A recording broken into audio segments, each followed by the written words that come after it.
ಯೋಜನೆಯನ್ನು ಬಿಟ್ಟು ಗ್ಯಾರಂಟಿಯಲ್ಲಿ ದುಡ್ಡಿಲ್ಲ ಅಂತ ಏನು ಈ ಬಿ ಜೆ ಪಿಯ ನಾಯಕರು ದಿನನಿತ್ಯ ಹೇಳ್ತಾ ಇದ್ರಲ್ಲ, ಆ ಗ್ಯಾರಂಟಿ ಯೋಜನೆ ಜೊತೆಗೂ 8,000 ಕೋಟಿ ನಾವು ಕೊಡ್ಲಿಕ್ಕೆ ತಾಕತ್ತಿದೆ ಅನ್ನೋದನ್ನ ತೋರಿಸ್ಕೊಟ್ಟಿದ್ದೀವಿ. ನೀವು ಒಬ್ಬರೇ ಅಲ್ಲ 2,000 ಕೋಟಿ ತಂದು ಹಾಕೋದಲ್ಲ, ನಾವು ಸಹ ಕೊಡ್ತೀವಿ 8,000 ಕೋಟಿಯ 8,000 ಕೋಟಿ ಮೇಲೆ ನಾವು ಕೊಟ್ಟಿದ್ದೀವಿ. ಹಾಗೆ ಎಲ್ಲ ಇದಕ್ಕೂ ಸಹ ನಾವು ದುಡ್ಡು ಕೊಟ್ಟಿದ್ದೀವಿ, ಯಾವುದಕ್ಕೂ ಕಮ್ಮಿ ಮಾಡಲಿಲ್ಲ. ಜೋಗ ಪ್ರಾಧಿಕಾರಕ್ಕೂ ಸಹ ಈಗಾಗಲೇ 140 ಕೋಟಿ ರೂಪಾಯಿನ ಕೊಟ್ಟಿದ್ದೀವಿ. ಸಿಗಂದೂರು ಸೇತುವೆಗೆ ನಾವು ಕೊಡಲಿಕ್ಕಾಗಲ್ಲ, ಹಸುಮಕ್ಕೆ ಸೇತುವೆಗೂ ಸಹ ದುಡ್ಡು ಕೊಟ್ಟಿದ್ದೀವಿ. ಎಲ್ಲದಕ್ಕೂ ನಿರಂತರವಾಗಿ ದುಡ್ಡು ಕೊಟ್ಟಿದ್ದೀವಿ. ಯಾವುದೇ ಕಾಮಗಾರಿಗೆ ನಿಂತಿಲ್ಲ. ಗ್ಯಾರಂಟಿ ಯೋಜನೆಯಿಂದ ನಿಂತಿದೆ ಅಂತ ಹೇಳಿದರೆ ಅವನಂಥ ಮೂರ್ಖ ಯಾರೂ ಇಲ್ಲ, ಬಿ ಜೆ ಪಿಯವರಂಥ ಮೂರ್ಖರು ಯಾರೂ ಇಲ್ಲ.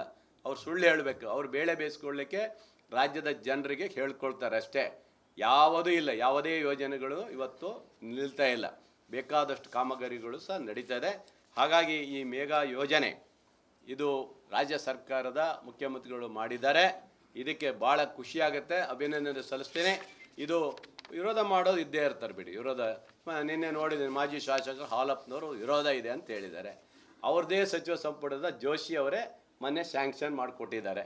ಅವರೇ ಅದಕ್ಕೆ ನಮ್ಮ ಜಾರ್ಜ್ ಅವರು ಮುಖ್ಯಮಂತ್ರಿಗಳು ಅವರಿಗೆ ಅಭಿನಂದನೆ ಹೇಳಿದ್ದಾರೆ. ಇವನೆಂತ ಅದ್ರ ವಿರೋಧ ಅಂತ ಇವನಿಗೆ ಅದರಲ್ಲಿ ಬೇರೆ ಅಂತ ಹೇಳೋದು. ಈ ಥರ ಇದ್ದಾರೆ, ಒಂದಿಷ್ಟು ಜನ ಇದ್ದಾರೆ ವಿರೋಧ ಹೇಳೋದು.